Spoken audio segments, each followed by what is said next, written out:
Babil besar, ya? Sebenarnya, itu adalah kerajaan setan. Kerajaan setan mempengaruhi semua bidang di dunia, terutama para politisi dan pebisnis. Babil besar dalam politik dan bisnis, yang disebut kerajaan setan, memimpin para politisi.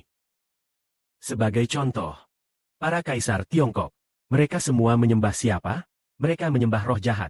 Mereka semua mengenakan jubah naga. Jubah naga, naga itu disembah sebagai bentuk pemujaan terhadap setan atau malaikat yang jatuh. Bahkan di Beijing ada sebuah tempat bernama Tiantan, Temple of Heaven. Di altar Tiantan, mereka menyembah apa? Mereka menyembah langit. Ya, mereka mengira mereka menyembah naga, tetapi mereka malah tunduk pada naga. Jadi, upacara pemujaan diberikan kepada naga. Semua itu berkaitan dengan setan. Sebagai contoh, dulu di Tiongkok, ada seorang tokoh terkenal bernama Zhuge Liang. Zhuge Liang juga dikenal dengan julukan naga yang tidur. Naga yang tidur artinya naga yang tertidur, tidur dan berbaring. Yang berarti dia menguasai ilmu peramalan. Semua itu berkaitan dengan naga dan ular. Ramalannya sangat akurat. Dikatakan sangat tepat. Lalu, mengapa ramalannya begitu akurat? Pertama, karena roh jahat, malaikat yang jatuh, atau naga atau ular memberinya kebijaksanaan untuk peramalan. Jadi, dengan begitu, kita temukan bahwa tidak peduli apakah dalam politik, dulu Zhuge Liang adalah Perdana Menteri, baik sebagai pejabat pemerintah, atau militer, atau pebisnis. Semua bidang mungkin berhubungan dengan naga. Bahkan, banyak orang memiliki lambang naga pada tubuhnya. Jadi, kita mengerti bahwa dunia ini semuanya berhubungan dengan iblis dan roh jahat. Selanjutnya, mari kita lihat, apakah pelayaran di laut berhubungan dengan kerajaan setan? Ya, kerajaan setan itu berkaitan dengan malaikat berdaging, Babil besar, dan setan. Mari kita baca. Bagian selanjutnya, di sini dikatakan, semua pemilik kapal dan penjelajah yang berlayar kemana-mana. Para pelaut dan semua yang mengandalkan laut, berdiri jauh-jauh. Mereka melihat asap kebakaran dari kota Babil besar. Dengan jelaga mengepul di udara, lalu mereka berseru, adakah kota lain yang bisa dibandingkan dengan kota Babil besar ini? Mereka pun melemparkan debu ke kepala mereka. Berduka dan menangis, sambil berseru, oh, kota Babil, betapa sengsaranya kau, kau sungguh menyedihkan, kau, kota Babil besar yang megah. Semua para pedagang perak yang mendapatkan kekayaan karena kemewahanmu. Seketika, semuanya menjadi hancur. Di sini dikatakan bahwa semua yang berlayar di lautan, para pelaut yang mengandalkan laut. Dengan keberuntungan, semuanya ada hubungannya dengan kota Babil besar.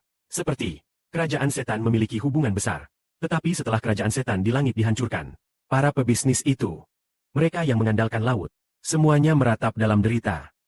Saudaraku, bukankah kalian melihat bahwa penguasa dunia, iblis, setan? Di dunia iblis, orang-orang mana yang paling berkuasa?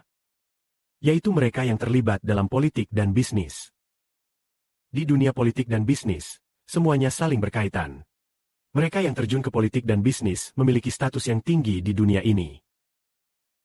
Tetapi orang-orang yang keras kepala dan enggan berubah dalam politik dan bisnis, mereka terhubung dengan roh setan, berkaitan dengan roh malaikat yang jatuh. Seringkali, mereka yang serakah, yang mencintai dunia, tidak menerima roh Kristus.